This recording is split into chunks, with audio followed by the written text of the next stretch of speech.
Match is match madness with the fastest mobile network, the fastest home fiber network on Ireland, Digicel. Digicel is madly giving back to customers in March. This March madness includes massive handset discounts, outrageous savings on postpaid, slam dunk fiber deals, $1,000 cash giveaway, leisure shesh in your hand, $1,000 shopping spree, tickets on Express the Zil, PS5 for your entertainment, and more madness. Tap into March Madness when you activate a Prime Ultra bundle, sign up for postpaid or Digicel Plus plans, or when you pay your bills on time. Visit our retail store or speak to an agent today. March Madness only with Digicel. We are better together. Let's get into this wash off mask by Red One. It's a detoxifying geothermal clay mask that has the power of geothermal energy designed to dive deep into the layers of your skin, detoxifying impurities and rejuvenating every single pore. It's rich in moisturizing agents and it ensures your skin remains hydrated, soft, and supple. Experience the dual magic of detoxification and hydration all in one luxurious mask. Your skin deserves the best. And don't forget, check out all the Red One products like the bubblegum gel that prevents flaking and helps your curls to remain popping. All available at Fresh Market HBC.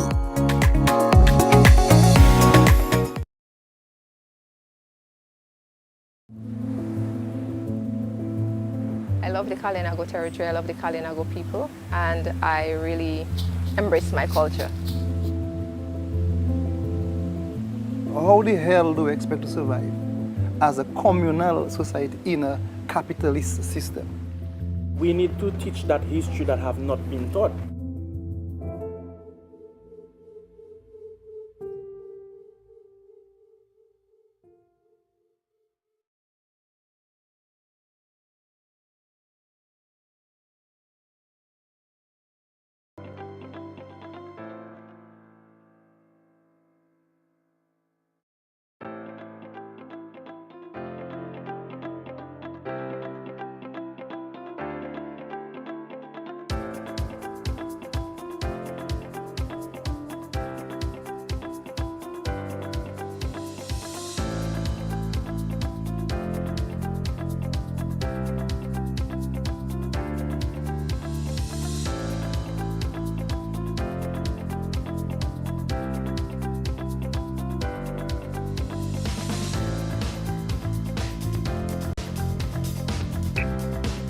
Oh my God. Welcome, guys. Welcome. Hello. Bonjour, tout le monde. Hello. Welcome. Where are my people? Today's Wednesday. Where are you guys at? Share the live. Tag a friend.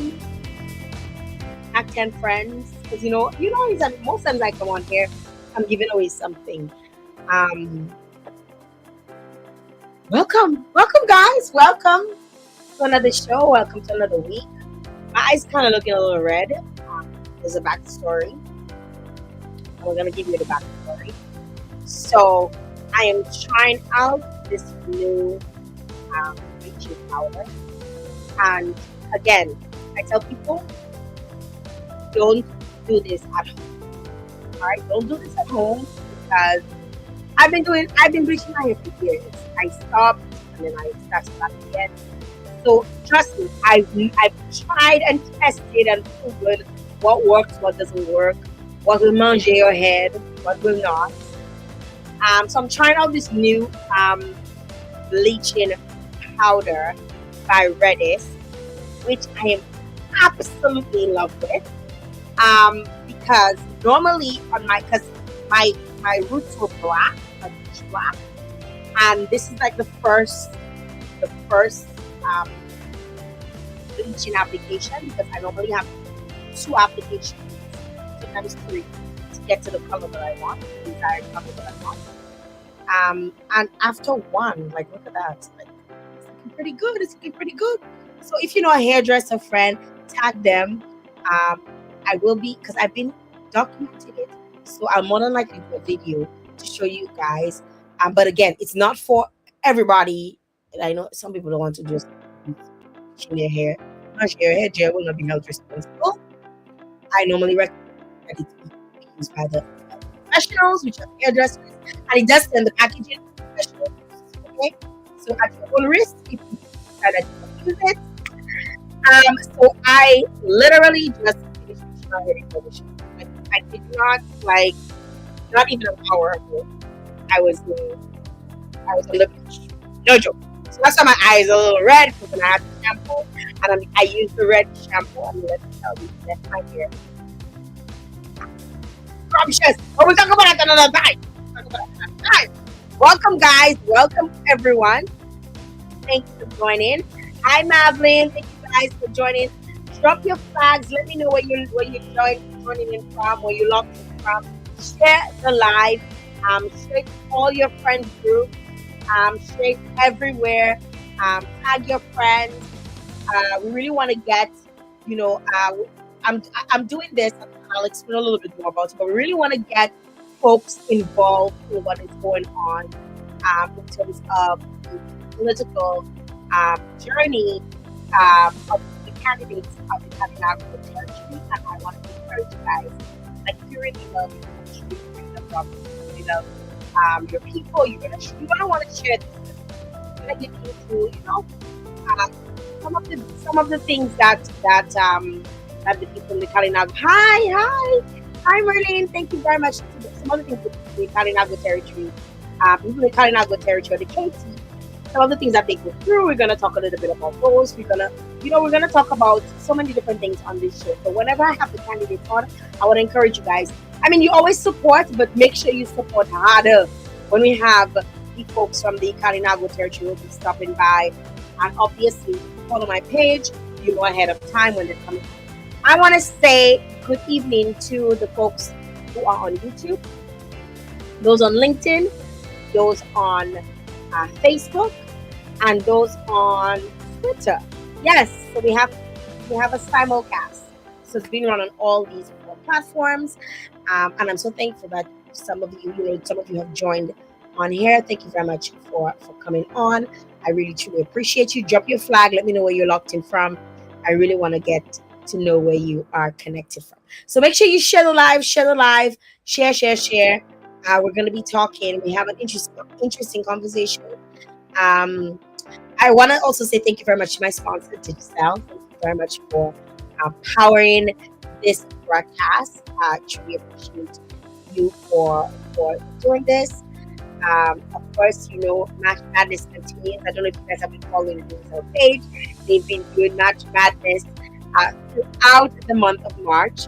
And let me tell you, they've been doing a shopping spree at all the various supermarkets in Dominica, at least the major supermarkets in Dominica. And let me tell you, those shopping sprees will be what's up. I wish I could qualify, because I know I would shop.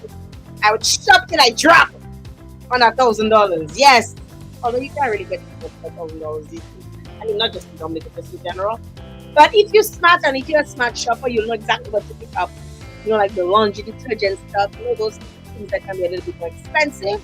You want to take advantage of that on your shopping spree. So big up to the folks. Of course, I'm a brand ambassador for Digital. So big up to my folks, Digital family, always better together, and fastest network on island. Truly appreciate their support with this. Okay, thank you very much. I also want to say thank you very much to Hi Tabitha, thank you Deborah, thank you guys. Bonsoir Glenda, Sakafet. Thank you Tabitha. Green is on. All right, so let me just turn on the volume a little bit, because as always, I always give away stuff whenever I have a show, or at least I try to. So tonight we're gonna be giving away a few things. Yo, all you sell them with the lipstick. Like, everybody bought this lipstick, but I posted this lipstick. That is the metal liquid lipstick in Prism. That is the GML 867. That flew off the shelf. Like, literally, there's none left. Okay, people? There's none left on the shelf.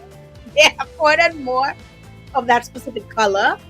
But there are other colors. So if you like pinks, there are other colors. I love it because you see, it has like a nice metallic thing going on. It looks so bougie, you know. So that's this one. But so I'm not giving away this one tonight because we're all out. But I'm gonna be giving away some goodies tonight. So the person who tags the most people on this live tonight, they will leave with, or they will win themselves. So that's the first person, not just the person. The first person will win themselves an LA girl. That is the soft matte cream blush. So they'll win themselves that. I don't want to put it too far. They're winning themselves an LA Girl Volumatic Mascara, which instantly volumizes the shape. They'll win that. They'll win themselves LA Girl Setting Spray. So when you do your makeup, you can spray that on. They'll win themselves these. Let me tell you, these are so like, let me tell you, I know people who've been using them. So inexpensive. I think they're like $12.50. But you know when you used to get press on back in the days? It's press on, but let me tell you, they press in on, they stick on. Because I know people who've had them for over a week and they still going strong. They work very well. They have a lot of different sizes for people like me that have fat fingers. So you can check out those. But the winner will also be getting one of those. The winner will also get, I don't know if you guys followed me during Carnival, but I was rocking the Ice Pigment Powder. I absolutely love them. You can wear them like going out in the evening and you want to do something to make your eyes pop. They're really cool for that. So in the teal color, they'll win themselves that. They'll win themselves a lipstick that is an LA Girl Flat Velvet lipstick, and it's a matte lipstick, so it's in pink. The color is, let me see, smokes out first. The color is called Electric. All right, so it's a nice pink, a nice hot pink. And they'll also win themselves 2 liquid liners. So one in dark brown and one in dark blue. So that's what you're gonna win this evening. If you tag the most folks. So we're giving away some goodies tonight. All right, guys. We're gonna get this show on the road. I think there's more stuff that they can win, but probably throw some other things in the back. No, organize, you guys. Don't you worry. Don't you worry. Make sure you tag a friend, tag someone. I see, boy. Let me tell you, people already start to tag. Remember, one tag, one post with the most. The most with the first tag with the most wins. First tag with the most wins. All right. So tonight I have a candidate who's going up for Kalinago Chief.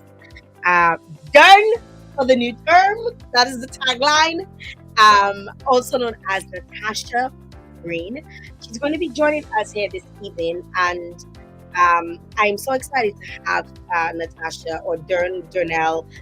Some folks don't know her for Dernel on the show. I met her a few years ago, but I think I got to know her more because she's actually one of the characters in my documentary.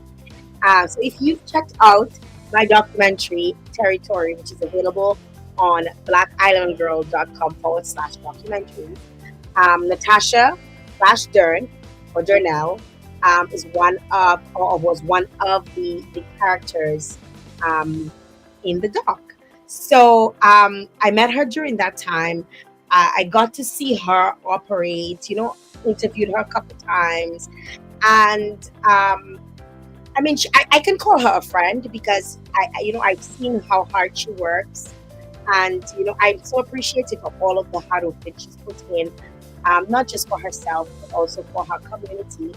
And I feel like not just her, but all the other candidates who are going to be running in this year's election should have an opportunity to speak about their, some of the things that they're passionate about, as well as their mandates for the Kalinago territory. And we kind of want to just get a sense of, I like people to tell their story, their authentic story from their own mouth, So kind of get a sense of what it is like living in the Kalinago territory. You know, we hear of people living on reserves, or indigenous people living on reserves in other countries like Canada, like New Zealand, even in the US. And the picture that is painted, want to know, is it the same? Is it similar? What is it like?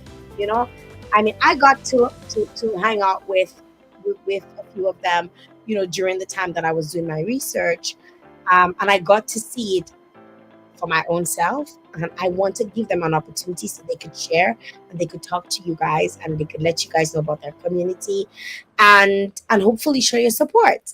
All right. So I am going to welcome, without further ado, I'm going to welcome Dern to the show. So show her some love. Let me just, yes, show Dern some love. Hello. Hi, How are you? I'm great. Thank you for having me. Good evening to your listeners, and especially to the listeners of the Kalinago territory, my supporters, my family, my friends, and hopefully my prospective supporters as well. Yes, it's good to have you on with me here this evening. We want to get into because first of all, like I've never really followed Kalinago elections. Like I'm not gonna lie, I'm not gonna pretend like I've been so all about elections or I know everything about Kalinago elections. I am going to leave it up to you guys to really educate not just me, but the general public about your community, about your elections and why why we need to know about the Kalinago territory. Why is it so important to share? I'm hearing myself. I'm getting a little bit of feedback all of a sudden. I don't know if you have another thing open. Somebody else is watching something. Okay, I'm hearing myself twice. Guys, are you guys hearing me okay? Yeah, there's a feedback. Glenda said there's a feedback. I don't know. You have, and are you talking? There's nothing else connected. Okay, I'm not even hearing you now.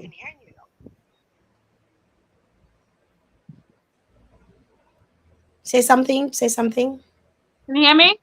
No, I can hear you, and it's Okay, actually I don't have anything else connected, so I'm not oh, sure why. I don't know. Probably somebody close by, probably watching close by. Don't know. Possibly that's given, but now it's working. Now it's working out fine. Hopefully, it stays that way for the duration of tonight. And I know you had to move locations in order to do this interview because your service is not as strong where you live, so you were like you wanted to have consistent good internet, so you had to move locations. So I just hope that it stays consistent throughout. So before we had the little technical glitch, I was talking a little bit about your community and wanting to get to know who you are and why you decided to run. There's so many questions to ask, but this is a conversation, so we'll keep it light when it needs to be light. We'll go heavy when it needs to go heavy, but essentially this is an opportunity for people to get to know more about you as well as your community. Obviously I speak about knowing firsthand what some of the things that are happening, are going on in the Kalinago territory, because I was around you guys for a short time though, but just learning a lot about your culture, your identity, your language, all of the different things. But I want to first of all start with probably trying to get to know a little bit about you. Um, so Natasha, aka Dernel or Dern, tell me a little bit about you, because somebody might look at you and they might say, "Oh, she's darker." Like when you think of indigenous people, you think of uh, High cheekbones, long straight hair, that's olive exactly skin, that's exactly it. So and fair complexion. tell us a little bit about you. So, good evening to your listeners again. My name is Natasha Green, and I am from the heart of the Kalinago territory, which is Salibia. Salibia, Maine, where we used to have the council office, the police station, the primary school. Um, and really and truly, it was the first title given to the Kalinago territory when it was first established in 1903. So gradually, we have transitioned into other hamlets, which we now have 8 hamlets making up the Kalinago territory. I'm born and bred Kalinago, Kalinago at heart. Regardless of whether my complexion is slightly darker than the average Kalinago, but I identify as Kalinago. My roots are um, basically founded in my Kalinago heritage and culture. And I embrace it. I embrace both heritage, matter of fact, because I also have a bit of mix in me. So I embrace the best of both worlds, but my identity is more aligned to my Kalinago culture and heritage. And I am certainly proud of that. I am an entrepreneur. I own and manage the Tilukanawa Enterprises, which is a small restaurant and souvenir brand in the community. And it is also located at Salibia, right opposite the police station. I'm doing a little bit of advertisement here. Shameless plug. Um, Hey. and I am a young professional. So through my business, I have made an effort to promote our culture, elements of our culture, especially the language for the business name, which is the Little Canoe. Translated, and through my cuisine, which promotes the use of cassava and a bit of more farm to table concept rather than the fast food concept that we generally aspire for. I'm a young professional. I have been engaged in the public service as well as private sector for the last several years, and I have taken up roles which sometimes I may not have been prepared for or may not have considered myself suitable for, but I have aspired for greater over the years, and I have performed sufficiently well for myself. Not only that, I am throughout my youthful years growing up in the community, I have been um, integrated in activities, development works, and projects related to youth as a young volunteer, as a young professional for the Ministry of Kalinago Affairs, for the Ministry of Tourism.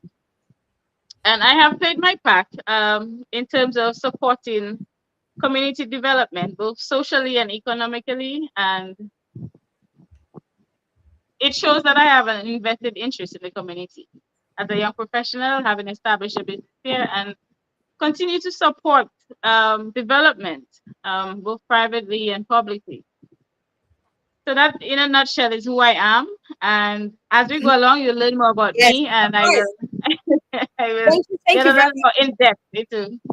thank you very much for giving us a little bit of I call it the highlights. You know when you have a resume and you have to put your professional profile at the top.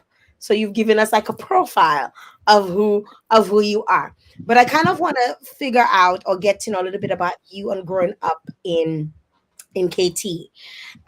So where did you attend school and what was life like growing up, as technically a mixed Kalinago woman? Honestly, I have had a pretty average upbringing. I have never had a concern with my identity or my skin color, especially here in the community or on the district for that matter. Really and truly, the concerns about my skin color or my identity has been from a sort of like a Rosa standpoint. Like you go to Really? Rosa and say, "Are you Kalinago? You don't look Kalinago." But here in my community, it has never been an issue, so it's never really been a concern for me per se to say that I'm going to doubt who I am or where I'm from or where I identify or whom I identify with. Mhm. Um, and I Where did remember during my college years, there were always this negative stereotypes associated with Kalinago people, and oftentimes we had to face it. Sometimes we just remain silent and allow people to speak or to make their remarks. But gradually, as we grew up and we learned to sort of embrace who we are, we we we started responding and standing up to this negativity and gradually changing the conversation from a more negative to more positive um, aspect of Kalinago. That's nice to hear. I like the fact that you mentioned, your community has really embraced you, because oftentimes you find people will have certain issues in their community, and then when they go out, it just becomes worse. But it's really good to know that, I mean, you grew, that's where you grew up, and that's people you are accustomed to. So obviously, Yes. what is expected is that they would embrace you, and it's wonderful to see that just that happen. And I know you speak a little bit, you just spoke a little bit about, the different stereotypes that people have had about Kalinago people, especially Dominicans, like non-Kalinago people, having such negative things. Can you share with us? And I don't want to make this a traumatic experience, because that's not what I it's supposed. understand. That's fine. So if anything brings trauma to you, like, you could just say, Jael, like, and I'm okay with that. But I kind of there are people who are on the live who probably would have, or people would come back and look, who probably don't know who Kalinago people are, who've never seen what a Kalinago person looks like, or doesn't even know about your culture. And we kind of want to get I kind of want this to be a period of enlightenment for people, so people can understand that y'all are regular people, because there have been so many negative things said about Kalinago people, and I see how empowered you guys are today. But we kind of have to go back, a little bit, and you mentioned some of these negative stereotypes. What were some of the things that you were told when you were at college, for example? I remember specifically this one time that we were in a class, and the lecturer came in and he mentioned that there was some incidents of child sexual abuse at one of the Eastern District schools. And he did not mention which school or which district per se, but the first response from one of the female students was that it must be a quiet school. And I was sitting there in the classroom and I was like, the Eastern District is really La Plaine Delis and those areas. We're in the Northeast District. So when he corrected her, basically she did not really care that um, it was dismissed that it might have been a Kalinago child. In their minds and the rest of the class basically um, showed that this is what normally occurs in a Kalinago community. And based on the reports and based on the prevalence of such an issue, um, automatically they would associate something like that happening in the Kalinago territory. It's not necessarily the case because we have had incidents of child sexual abuse throughout Dominica. Um, and it's unfortunate that children have to face the brunt of the outcome of such an experience. But that is just one example. I remember in 2015, thereabouts, when I participated in the National Youth Council, the National Youth Forum was held at the Goodwill Parish Hall, and I was expected to deliver a speech as the Kalinago youth representative at that time.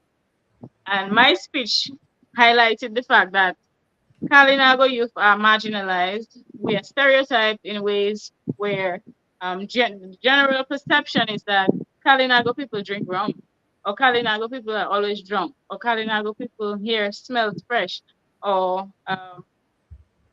Kalinago people are not organized in a sense. And when I spoke up, I mean, I heard a few laughs and stuff, but the intention really was to highlight the fact that as an indigenous community, as indigenous youth, we face the negativity in our own society, our own Dominican society. And it has consequences for us as young people. And the message was portrayed um, really well because at the end of the function, um, I was given the thumbs up, and my hand was, was shook by dignitaries and other attendees.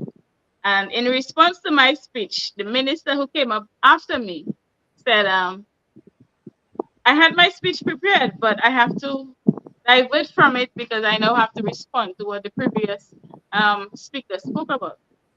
And I was sort of excited at the fact that, hey, I at least I nudge a button enough to get a response at that level.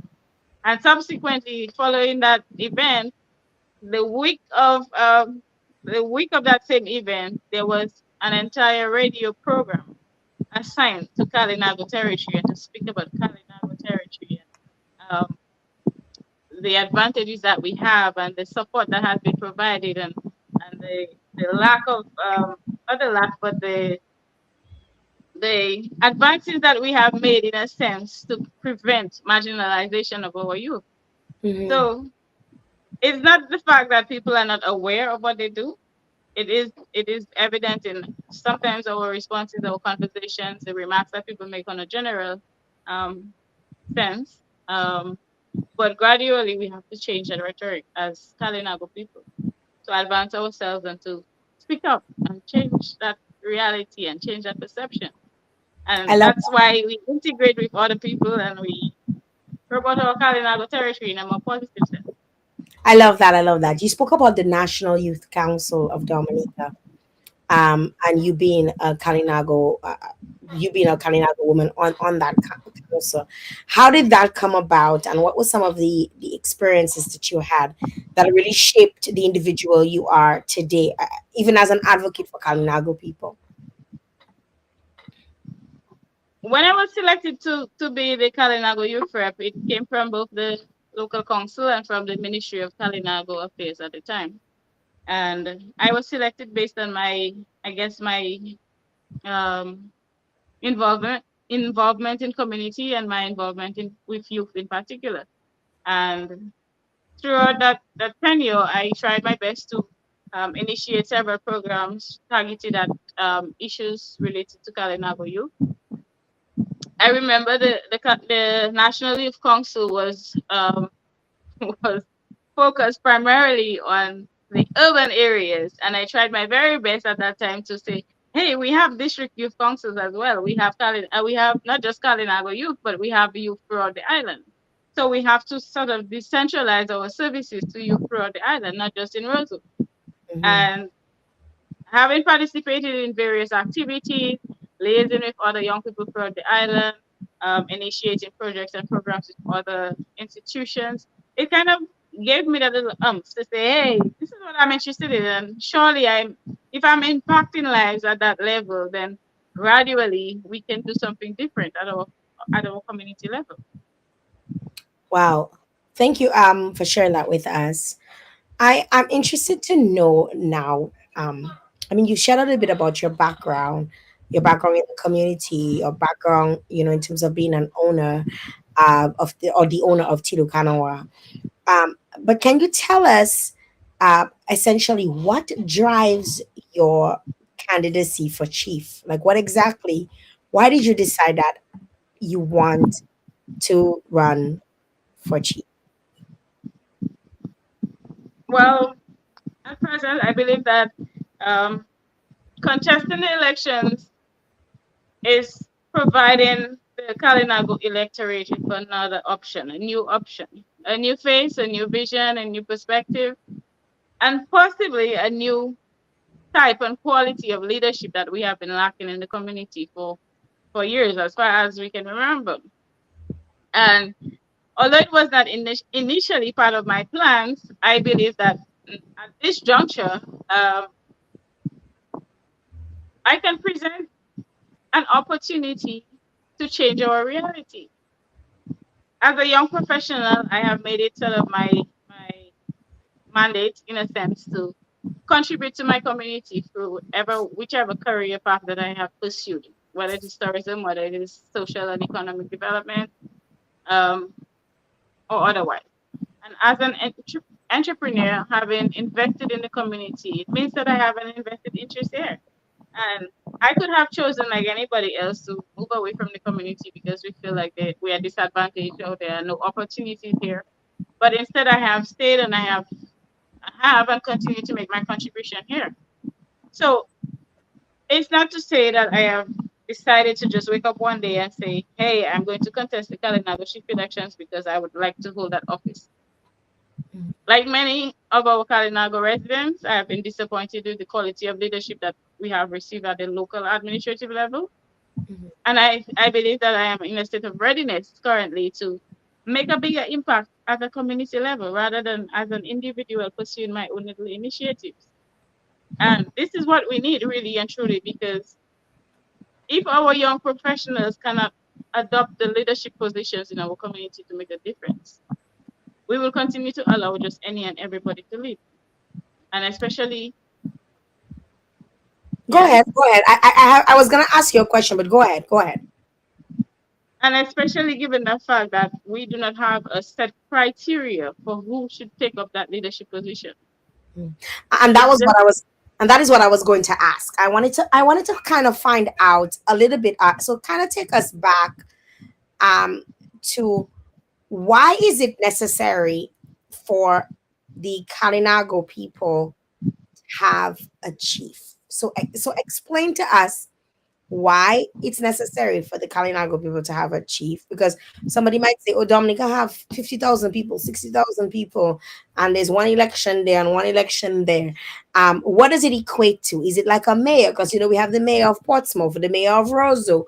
What is the role of the chief, and why is it necessary to have a chief? Because what you say, you make a statement that you don't feel like you've gotten fair representation as a Kalinago, as an indigenous woman, in the Kalinago territory. So tell us a little bit about that office in terms of what are some of the expectations, and why is it important to have a Kalinago chief?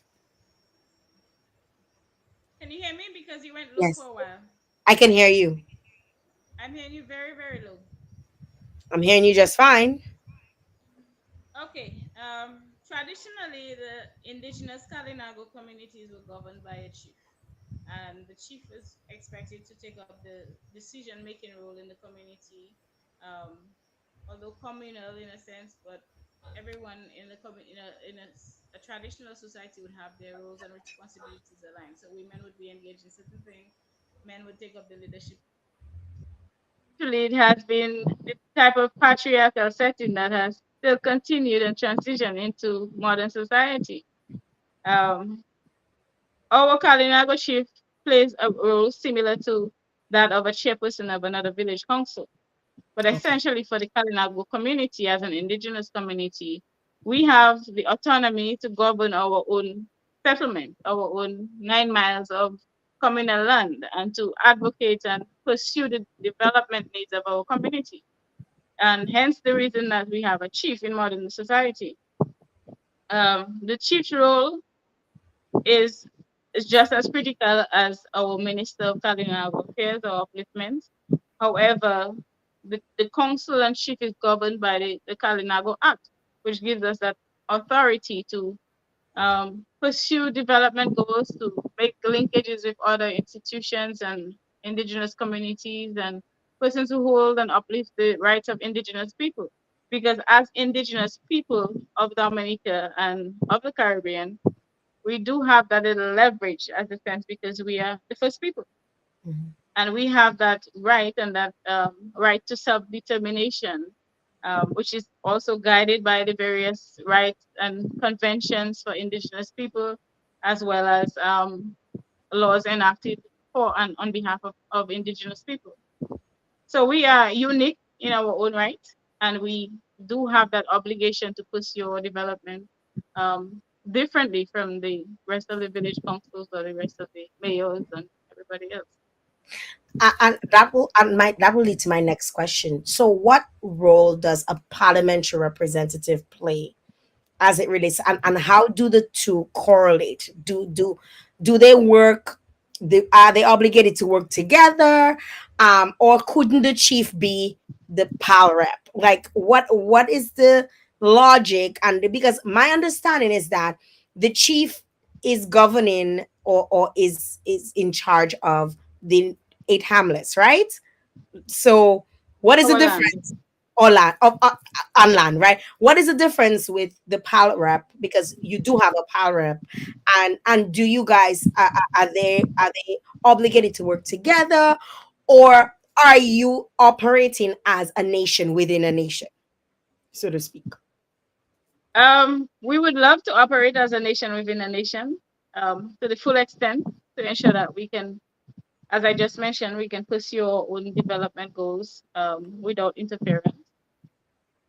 However, at present there is a synergy between the ministry or the PALREP and the Minister of Kalinago Upliftment and the Kalinago Chief and Council. And we would love for it to continue that way because it works to our benefit. Um, as a small community, we still have to, as an indigenous community rather, we still have to respect and honor the laws of the land.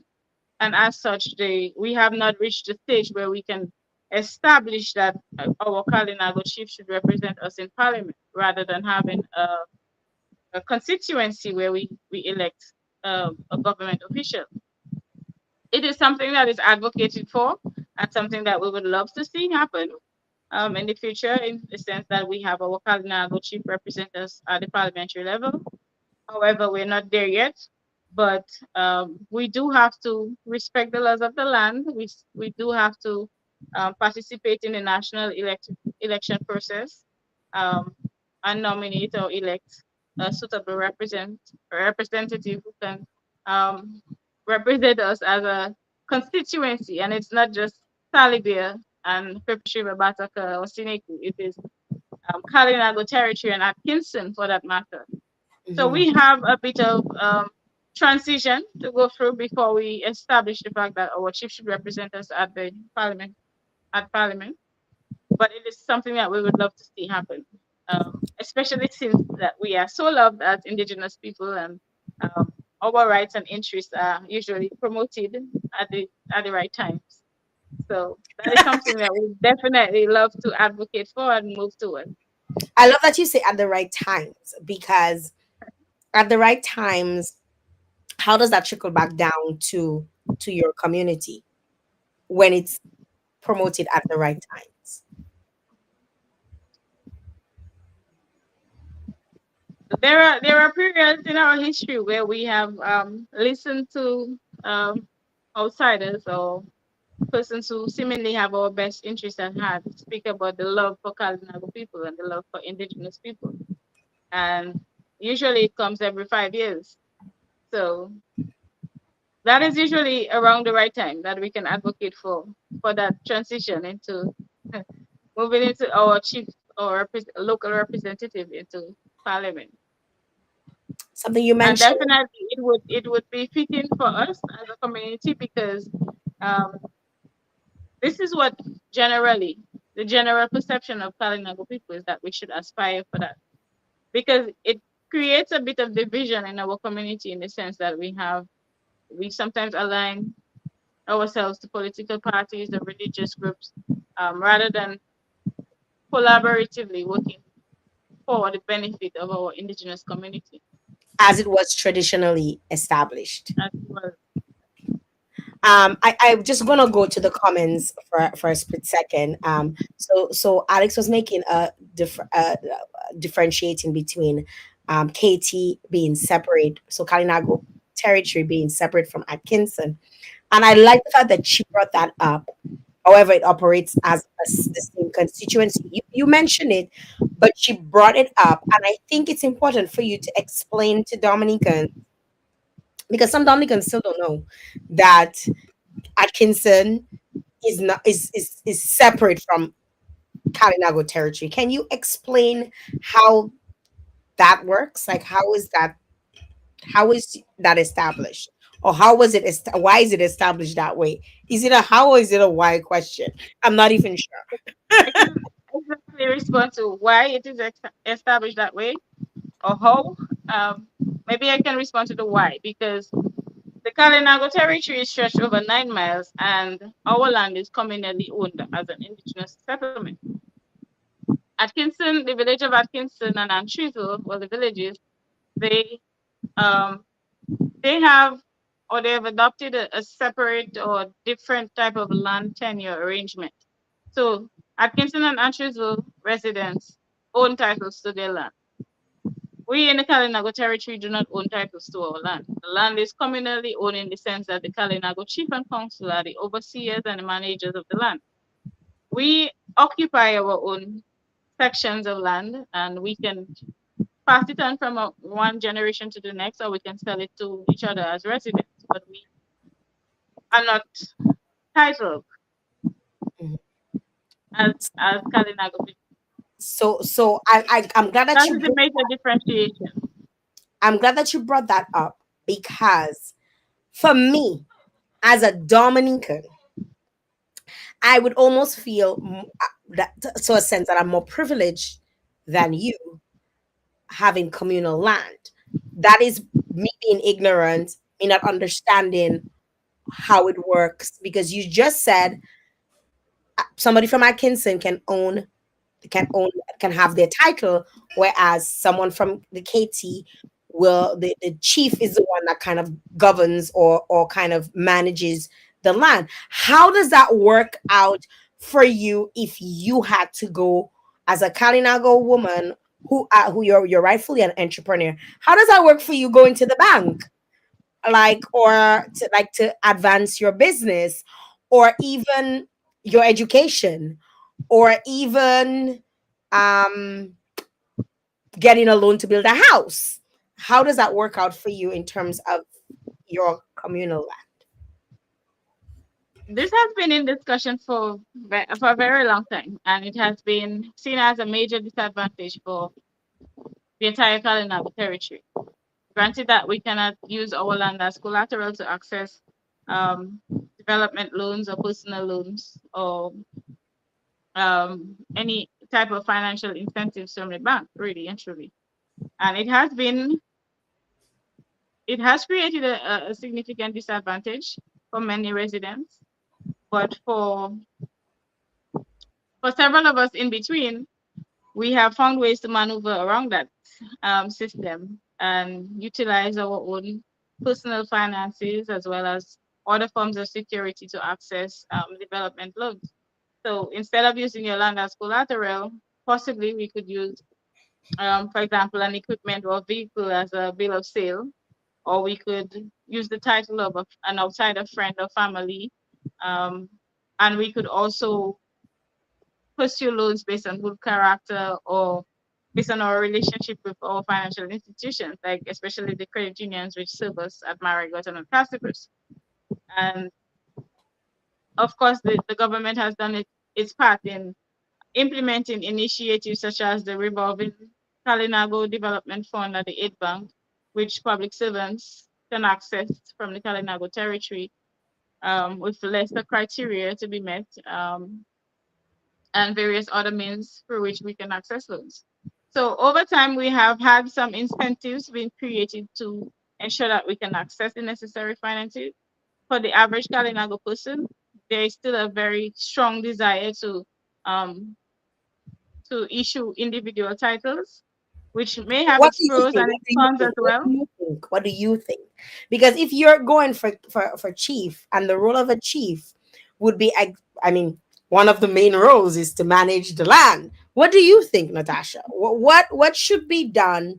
What do you think should be done, or what would be the right way forward in terms of having access to find to money, for Cali, because at the end of the day, land equates money in the eyes of the bank, right? It's used as collateral for everything under the sun, right? What would be your what would you say you would want? Okay, I'm gonna respond by not trying to lean on either side, whether pros or cons. So I'm gonna just answer in a as neutral as possible. Okay. Uh, the disadvantage that we might face as a Kalinago settlement or as an indigenous settlement by issuing separate land titles is that in case that an individual defaults on their loan at an outsider financial institution, there is a high possibility that that institution can now um, they can now take that portion of land Hmm. and they can sell it to an outsider, a non-Kalinago person who Hmm. eventually might construct a house, bring in their family and friends, construct a business, um, or basically just move into the community. Um, and eventually, if that continues to happen, then we would sort of disintegrate a Kalinago territory, and it will become just another regular community in Dominica.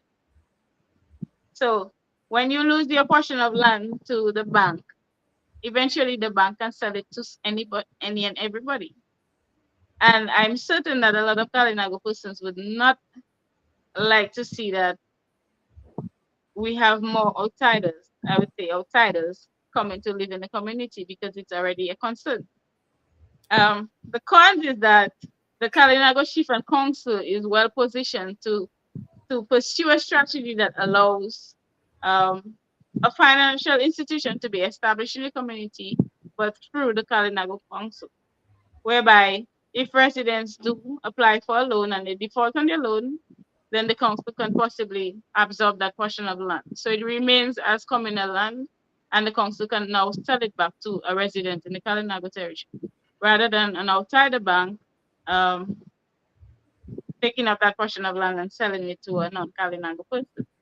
So So it has its essentially, pros so and its essentially cons. setting up a financial institution that is Kalinago governed, so to speak, would probably be a good way forward. It is possibly a good way forward, yes. Okay. We do Ultimately, have mhm. hmm? Continue. Continue. we do have the existing revolving fund at the Aid Bank, which is instituted through the Ministry of Kalinago Upliftment um, and the government of Dominica generally. However, it has its limitations I was about to because ask you. you will not find the average Kalinago person trying to access that loan because they do have to meet certain criteria. What is the Although it criteria is like? What is the criteria like that makes it very difficult? um, Like, from my what would be some experience, of you the still difficulties? do have to provide a lot of documentation, credit reports, possibly a proof of employment, um, and different basic documents, similar to what you would have to access any other financial institution. So we Mhm. do have a lot of public servants accessing the loan, and in certain circumstances, I'm sure other residents are able to access the loan. But from hearing applicants over the past 2 years, there is still a little difficulty in actually accessing that revolving fund. So there is an opportunity for the chief and council to pursue something that really works towards the benefit of the average Kalinago person, but you need a functional and a more responsible Kalinago chief and council to be able to do so. And we have not had that in the last at least 10 years. Wow.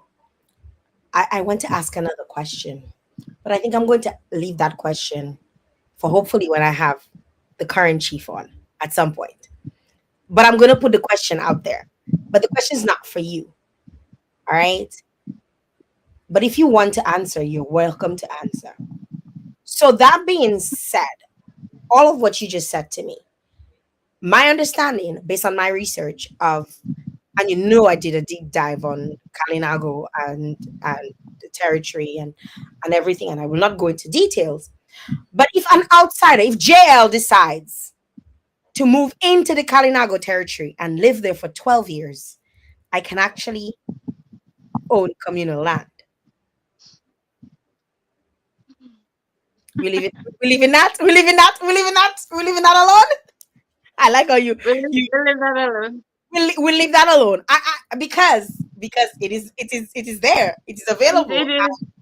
And I mean, even like hearing you speak of their limitations, there also there's obviously you don't want people coming from the outside and thinking that hey, it's okay to just come and take land that was passed on traditionally. I feel to some extent it's a gift and a curse. I feel like it was put there to control. At the same time, I get it, and I get why it's very important to have access to the land. There are a lot of things that could be done to help, and we're gonna get into that in terms of the economy in the Kalinago territory. But for an outsider, because I am technically an outsider, even though my great grandmother is Kalinago, For as an outsider, I can come into Kalinago territory and say, okay, let's say I meet a Kalinago man and I'm interested and we start loving and I move into his house and I decide I live in Kalinago territory after 12 years. I can actually own my own Kalinago plot, my own piece of Kalinago territory. So essentially, it's not really for Kalinago people. That's how I look at it, right? But we'll talk. I think I will discuss this, and I'm putting this out there for Lorenzo when he does come on the show because he will. I hope to see him on the show. But it's an interesting conversation that has to be had.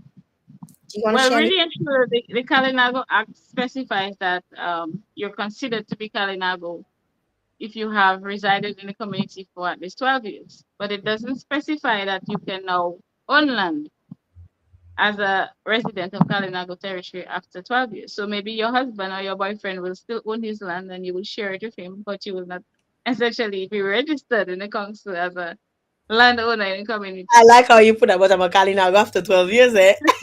I'm a Kalinago after 12 years. That is very interesting to know. Yes, I did do my research, guys. That was part of my masters, and I did it diligently, like long hours. I was really interested in knowing a lot about the Kalinago people because I feel like we need to do right by them.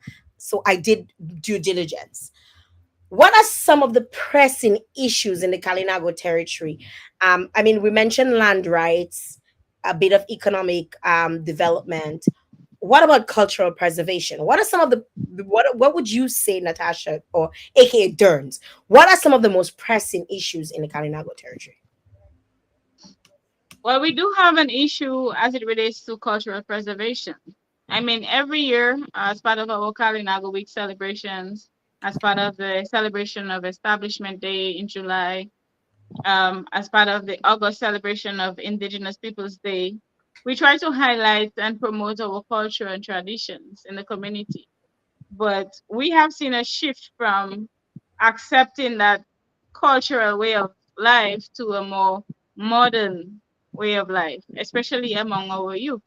And it still remains a challenge because we have the our cultural leaders who are trying persistently to promote to raise awareness and to help young people embrace our culture during those peak times. But on a normal setting, you will find that persons are adopting their comfortable modern way of life. And it is an issue because even while we try to promote it as part of our cultural experiences or part of visitor experience in general, we have to try to create that balance between commodifying our culture and actually really and truly loving it and embracing it as a people. So this has sort of created a little glitch for us, but we continue to pursue and to promote it as um, even at our local tourism sites, even in our cuisine experience, in our homestay experience, in our um, the new immersive homestay experience that we're trying to create. And for many of us, it is still a means of preserving who we are as a cultural and indigenous people. Um, Why is it so important, Natasha? Why is it important? Because somebody might say, but that's not important. But explain to us why is it important to preserve the Kalinago culture? there's one saying that says if you don't know your history, you're bound to get lost in your pursuits of your own development, something like that. Really and truly, we have to know our roots as a people. We have to know who we identify as and um, what makes us who we are as an indigenous people, and it differentiates us from the rest of Afro Dominican. And if we continue to immerse in the general culture, which is Creole culture, Afro Dominican culture, then gradually we lose our identity as a people. So even while, for example, the average Afro Dominican would say, quiet this or quiet that or something. When you do travel outside of Dominica and you tell somebody that you're an indigenous person from Dominica, you're Kalinago, they're wowed by it because they understand what it means to be indigenous. And this is what we really have to promote, especially in the upcoming generation, to know who you are, who you identify as, and what it means to be an indigenous person. What does it mean to be an indigenous person?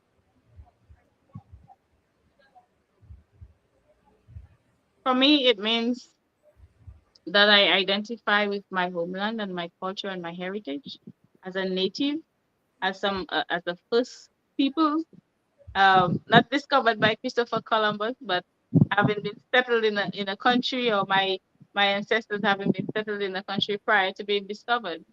We were nomads, yes, and we had traveled from one country to the next, and we had um, settled here before being officially discovered by Christopher Columbus. But we had a rich culture, we had a rich identity, we had a rich heritage, which differentiated us from the rest of the world at that time. And um, this is where we are rooted, in a sense, to say that we identify with our homeland as an indigenous people. And Oh, I'm glad you were able to explain or expand on that, because what we learned in the history books, what we learned at school was, okay, is that what you're trying to uphold? Because we learned something completely different from what the true natures or the true culture or the true identity of Kalinago people are. So we learned, and it's still being taught in 2024. It's still on some, in some books, it's some history books, that the Caribs, aka the Kalinago, which is the rightful name, and people get upset when I constantly correct them, right? That it's not Caribs, it's Kalinago, that they were warlike and the Arawaks were tamed, that they were cannibals, that they ate people, that they slept with each other, and parents made kids with their children and vice versa. Like, we that these are some of the things that we were being taught, right? So somebody on the outside might say, what about that you want to preserve? you know so I kind of want to get a sense of what are some of the really good things that come out of Kalinago community. What are some of the things that people don't know about, or probably it might be they might hear about it but not really understand what it is, and why it's so important for you to be able to continue this. What if this the what will happen if this gets lost, if people no longer know about basket weaving, if people no longer know about healing, if people no longer know about how the different types of irrigation in terms of agricultural practices? What about it, that and that's essentially what I'd like to know, and I know some of the people viewing, would be interested in knowing as well. well, really and truly, it wasn't Kalinagos who wrote the history books. It was the Europeans.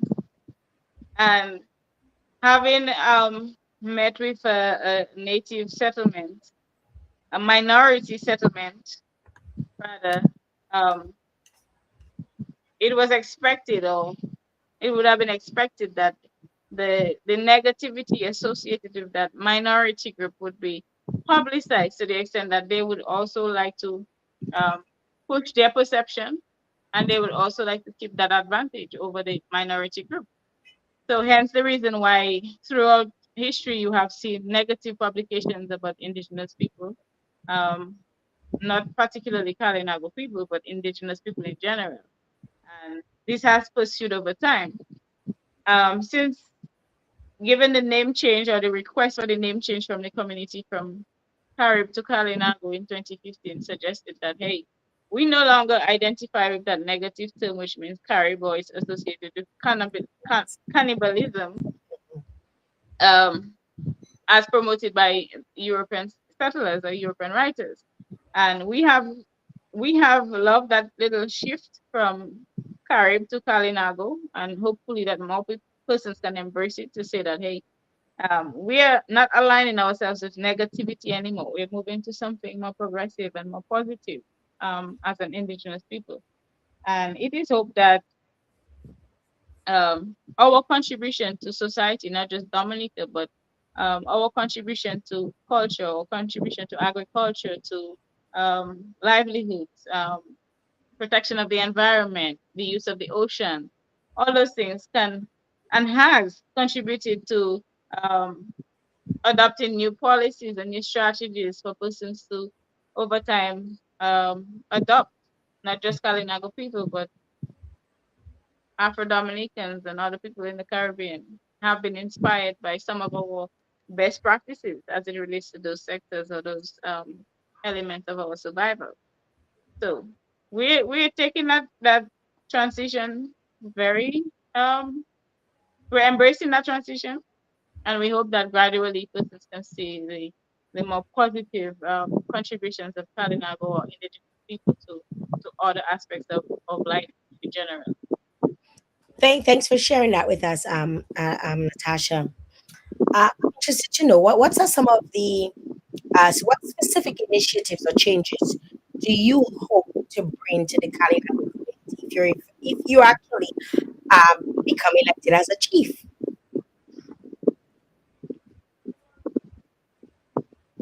The various priorities that I have outlined as part of my manifesto, in a sense, uh, are based on um, my own observations living and residing and working here in the community, as well as from the perspective of residents themselves.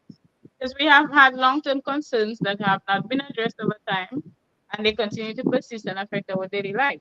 For example, we rely heavily on the tourism dollar. The Kalinago territory or the indigenous community is a must see for every visitor reading a brochure, magazine, or website promoted by the Discover Dominica Authority. But at the end of the day, when you do visit the Kalinago territory, we only have our premier tourism site, which is the Kalinago Barana Ote, and there's not much else to see. So even while we have local heritage sites distributed throughout the community, they are still very underdeveloped. So there is an opportunity for us to develop them as a local village council and to promote and market the Kalinago territory with more um, developed and more wholesome experiences. Mhm. We cannot continue to rely, for example, on government initiatives, especially for the Ministry of Tourism, to develop our attractions for us. We have to take ownership of our local heritage sites. We have to take ownership of some of the products and services that we are offering here in the community and help our residents develop their own packages so that visitors can see and enjoy more when they do visit the community. Similarly, with the craft sector, we have been making attempts at developing a geographical indicator for next year to support trademark and branding of our Kalinago craft to ensure that it is an authentic product handmade here in the community. We have had delays with that, yes, but really and truly, these are things that the council and the chief should adopt and take the initiative to complete. And really and truly, we have a lot of craft producers in the community, authentic Lauma handmade craft. Mhm. We do have others pursuing value added Lauma craft with leatherette, with cloth, with other material. And it is adding value to our offerings here in the community. But if we do not embrace what we offer and we do not support the development of our local entrepreneurs, then it will remain a struggle for them, especially in light of the fact that we do not have our land to use as collateral to access security to further develop some of these businesses. So these are critical areas that needs to be focused on. We do have a lot of social problems that we need to face here internally. It is not outsiders who has to come in to tell us these are the ways to address your issues, but we have to take up the leadership and the initiative to really address some of these issues and to minimize them. Um, we do have incidents of child sexual abuse or child abuse in general. We do have issues with alcoholism. Um, and most importantly, among ourselves, we do have issues with land encroachment and land disputes, which is um, a critical responsibility of the chief and council to regulate and to address. So, in addition to that, we have the dire need for strengthening the skills and potential of our young people. We do have um, We have excelled significantly in area of academics because over the years you have seen Kalinago students excel into valedictorians and salutarians at our district primary at district high schools. But we need to complement that with technical skills for our young people, especially for the young persons who are unable to complete secondary education and those who have a vested interest in strengthening their personal skills. We want to build a productive society, and in so doing, we have to provide vocational education and training for our indigenous youth. The Dominican TVET Council can continue on its struggles to try and figure out whether they want to offer a more formal type of certification for technical training in Dominican. But for us here in the indigenous community, we have to pursue it separately because we are a separate community in a sense, and um, we have the various frameworks to give us that leverage to say yes, you can pursue it for the benefit of your indigenous community.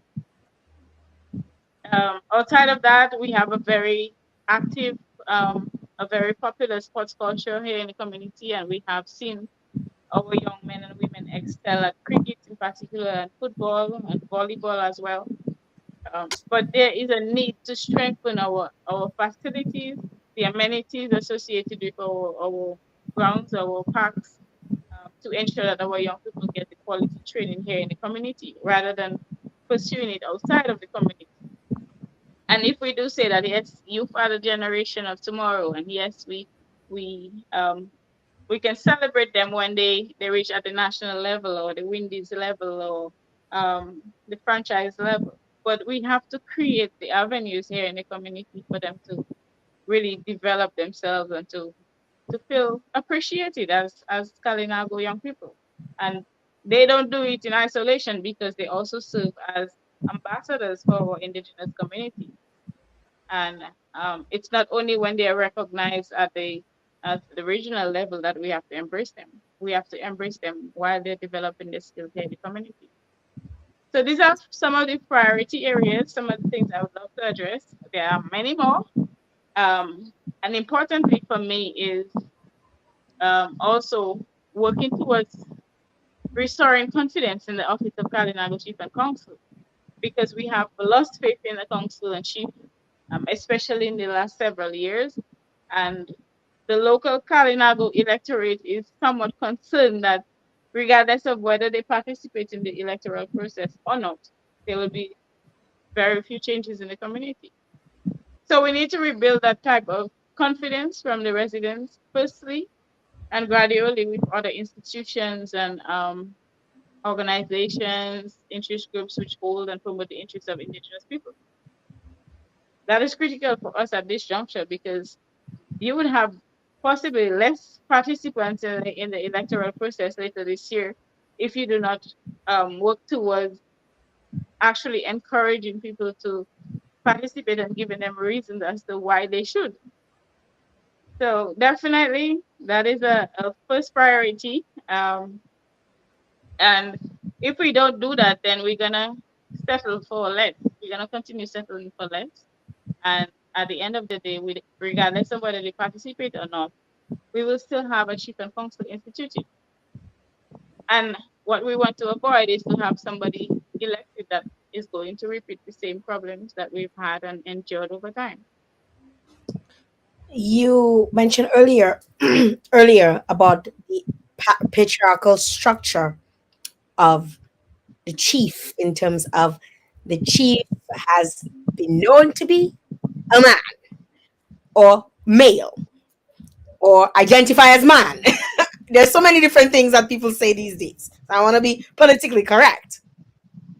And there's never actually been a woman at least not that we know of, because as we know, history has been the history of Kalinago people have been rooting for them for majority of of the time. How do you feel people are in terms of your community? How are they receiving the fact that now they're not just one, but there are three women out of six candidates, to my understanding, who are actually vying for the Kalinago chief position? how does your community look at it? How do they? What are some of the things that they're seeing on the ground? What are some of their feelings on having a woman lead them? I think in between there are men, Kalinago men, who believe that it is not the rightful position of a woman to hold the office of Kalinago chief. But generally, I believe the perception has changed over time. Um, and the last election actually set the pace for the possibilities of having a female Kalinago chief. And as we transition as a community from to a more equal and more equitable, gender balanced type of society, I think we as an indigenous community have embraced that as well, and we are accepting and moving towards the fact that women can now hold local administrative roles in the council. It is not something new to say that it is now a first female leader in the community, because Mhm. we do have many women taking up leadership roles in the community as managers, as principals, as head of households, as business owners, as whatever you can think of. So it is just the next step basically is to work towards um, holding a public office at the council level.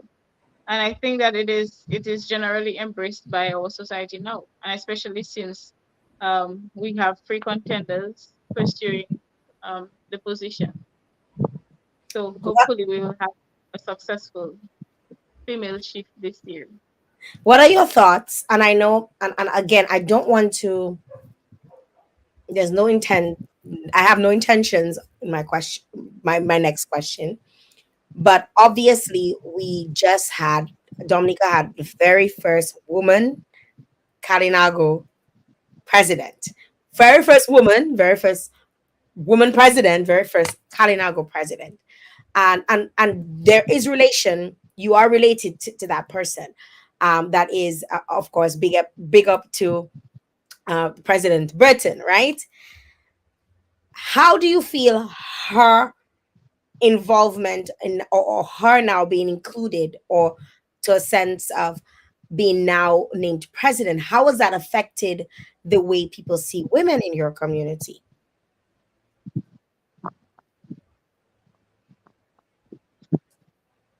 Um, I think that we have a lot of differing opinions as it relates to that. Some persons have embraced the fact that we have a female Kalinago president, and some persons have openly opposed the idea of having a female president or that particular president. Um, and it has sort of created a little bit of conflict and division in a sense at the community level. However, I do believe that it creates an opportunity, and it shows that there is some level of improved respect for Indigenous people, and particularly women, and the need for women to absorb higher leadership positions in Dominica to give the Indigenous people that respect and authority um, over time. How do you believe you can can have a significant influence in terms of the direction of the chiefdom? You know, how are you, what edge do you have over the other three women or even the other candidates that is of significance that people might say, yes, this definitely separates Dern for the next term? Ah, wow, what a question. Um, the least I can say is that I may not be the popular choice, but I may just as well be the best choice to take Kalinago territory from where it is to where it ought to be at the local administrative level. Um, Persons who do not know me may say that I'm not exactly involved in community, and I've not shown up much to say that I am an advocate or a protester or I'm speaking in parliament. But at the end of the day, I have been invested in the community in the sense that I have throughout my um my years here growing up in the community, I have played my part to the extent that I have shown that I have an interest in both social and economic development. My impact may not have been felt at the national level per se, but I have made my contributions here throughout my lifetime here in the community. And really and truly, I can only make a more significant contribution at the administrative level if I'm allowed that position. And it really and truly is a chance that you're taking to say, we've had such bad leadership at our local administrative level that it's an opportune time to give somebody with a new face, a new perspective, and a new vision to take us from where we are. And at the end of the day, it's your democratic right to select whoever you prefer. But I would hope that persons would select along the lines of progress and that we can work towards actually building a more inclusive, a more accountable, and a more developed Kalinago community. It is not far fetched, it's just an opportunity that you need to give that first timer to make Mhm. that difference in the community. In what ways do you see or do you envision strengthening the relationship between the Kalinago community and the government or the Dominican government for mutual benefit? I do believe that there's an existing good relationship between the council and the particularly Ministry of Kalinago Affairs because there's synergy in terms of what they do, um, what they pursue as it relates to development of the community. It has to be retained over time, particularly to strengthen the local administration, given that there is still a lack of basically institutional strengthening because we have seen the lapse in terms of the quality of leadership. Um, and the council, I'm not sure if the last 10 years at least, we've not had um, a development strategy being implemented for the Kalinago community. So the council has really relied on the Ministry of Kalinago upliftment to uplift them in a sense, to to string them along in terms of the initiatives that they're pursuing for the community, rather than the local administration inviting the ministry to support what their local initiatives are. So that is something that we need to work on really and truly, and to maintain that good relationship regardless of um, who is in leadership at the government level. And it has to work for the benefit of the community, not um, fragmented development in a sense, to say that you're supporting perpetuous development and you're leaving Salivia behind. But we need to do it for our 9 miles of Kalinago people and our 8 hamlets, which is roughly what 3,000 residents in the community. Natasha, you sound very educated. I mean, I was reading the comments. People are you you're clearly very well educated.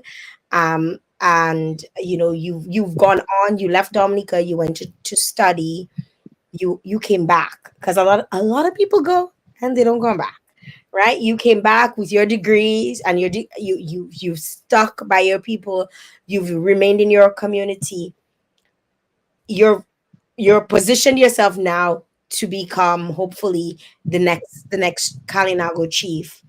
What do you do in your spare time? What do you do for fun? Because you seem so serious about what you want done for your community and your people. You seem now you can relax, you can breathe now. Jail finish grill you. What do you do? What does Dern do for fun?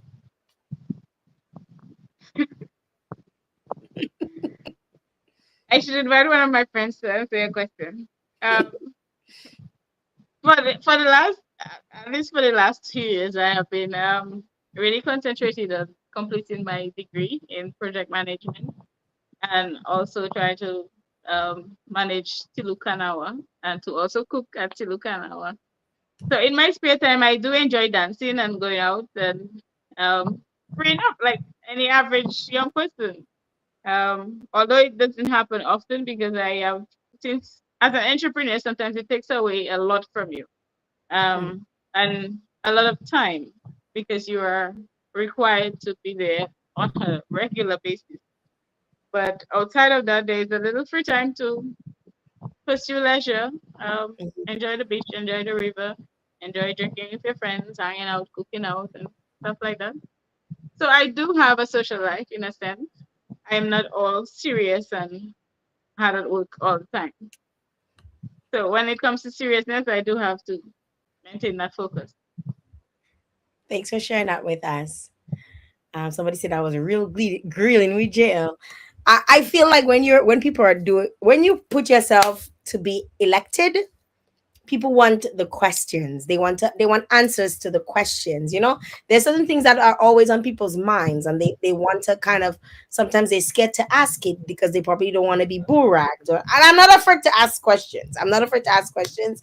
Like I said initially, like I know you personally, so I didn't feel like it needed to be a all fun and games kind of conversation because I know what you're passionate about. I understand that even from outside of this forum, right?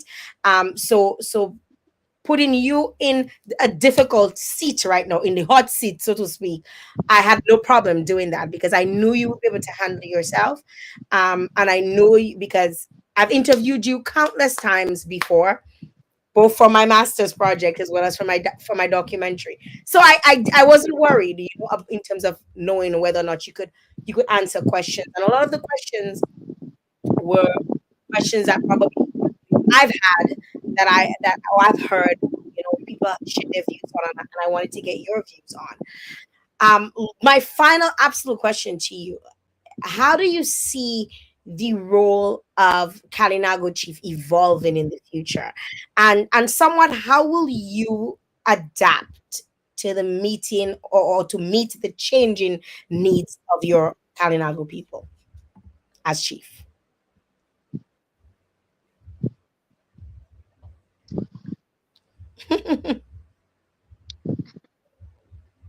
Um, well, for me, really and truly, it's just adopting a leadership position that requires performance, and it requires a strategy to ensure that you actually achieve the goals that you set out to achieve.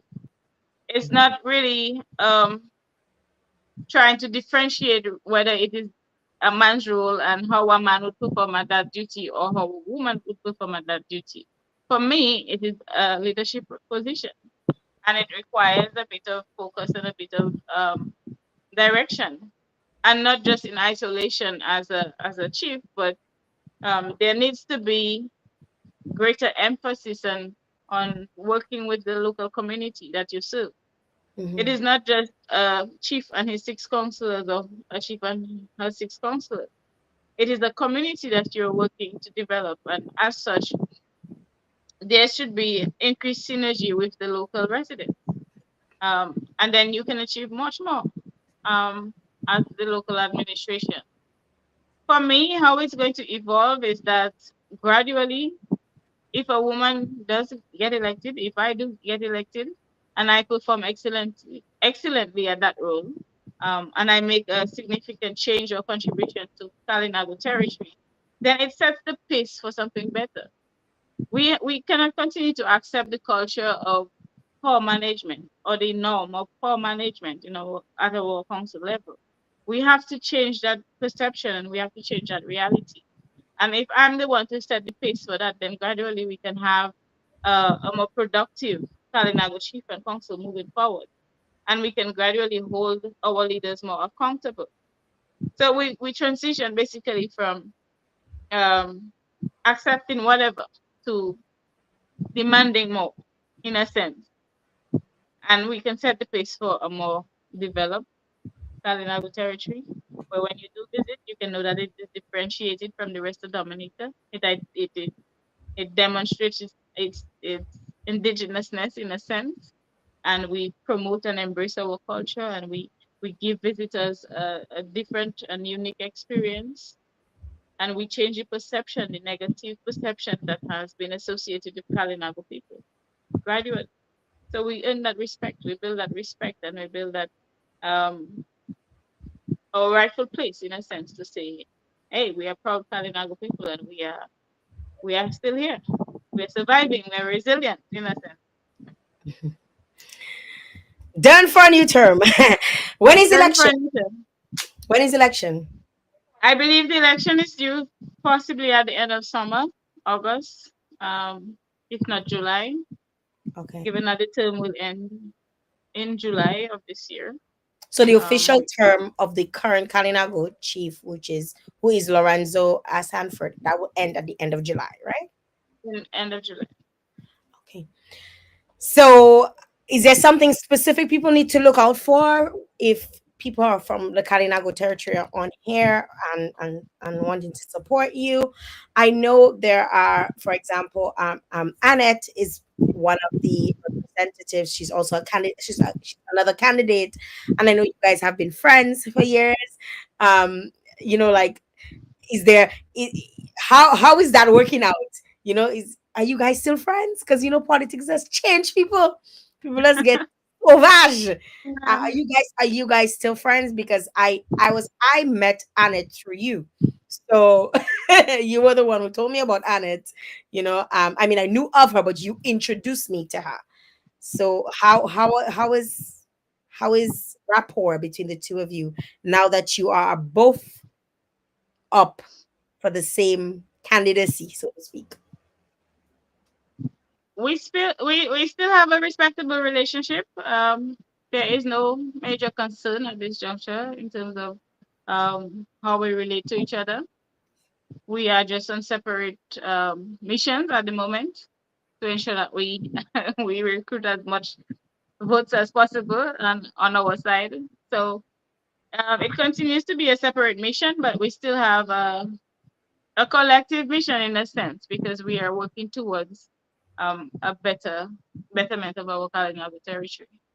So I don't see why it should become a major conflict between us both. Because at the end of the day, there's still an opportunity to work together, whether it is through private initiatives or whether it is through the administrative level. Now we know in national elections, we know it's either the shoe, or if it's not the shoe, it's the saw, or if it's like, how does it work? In Kalinago, is it a color? Is it is it an animal? How does it work in terms of the voting? So when people go to the polls on whatever date, what are they voting for if they're voting for Dern? I haven't selected a symbol yet, but I believe every candidate has a right to select whichever symbol best represents them. So I'm still working on that part. But definitely, when you get to the polls, you will see Natasha Green with my symbol right next to it. You will not see Dun or Donnell. You will see Natasha Green. Yes. Natasha, any final words before we wrap up? Um, Definitely. I understand that it is the democratic right of every Kalinago electorate to decide on whichever preferred candidate that they would love to see as the next Kalinago chief. But I believe that it is an opportune time to select um, a new face, a new perspective, and somebody who can work towards a transition to a more developed Kalinago territory. Um, I'm not new in a sense to the community, and I'm not new to the development efforts. I may not have been very visible in a sense, but I have done my part in the background. And possibly like several days ago, you would not find me sitting here in front of a camera speaking. Really and truly, I would probably be behind the camera. I'm recording somebody else speaking. But I've done my part to the extent of supporting youth development, supporting um, bigger initiatives related to Kalinago development. I have served as an advocate and focal point for Kalinago territory in various um, fields and forums as well. So this is not exactly new to me in terms of what I have been doing for the community. But I do believe that I can make a bigger impact at the local administrative level. And if given a chance to do so, I can prove that. It's just a matter of giving me that chance. So it's done for a new term. Um, Natasha Green for Kalinago Chief 2024. Thank Wow. you for having me, Jael. I mean, it was a pleasure. And thank you to your listeners. I want to go to the comments because there were a lot of comments. So I want to share some of them I would with gladly respond to one or two. and you can always go back, even after because there were quite a few. So John Ali said, "You've made great points. Local authorities embracing local businesses and athletes as a core part of public policy in light of the challenges faced on an individual basis." Marvin Breedy says, Marvin Breedy, people were saying good answer. Someone is also saying that you handled the grilling like a boss. That's Tabitha Green. He's saying that you handled it. Sandra Norris is saying that was a great interview. She learned a lot about the Kalinago community. And I am telling you, like, a lot of people don't know it. A lot of Dominicans really don't know a lot of the good things about the Kalinago territory. Let's just say that. They Yeah, know definitely. the bad parts, but they don't know the good part. But there's a lot of good. Um, Yanetta Lucien says, "Well, Natasha, you got my support." So just amplifying that as she will be supporting you. Someone is making a suggestion that your symbol should be a cano. So that was that's a suggestion that's coming through. A lot of folks, so KT is already the winner of this contest and some of the best candidates we've ever put up. So a lot of folks are very proud of you, Natasha. A lot of people are proud of how you handled yourself this evening. I mean, Thank you. I Thank you. knew Thank I you. knew your intelligence. That was not like that was what's under the bridge, right? But I really want to say thank you very much, for accepting my invitation.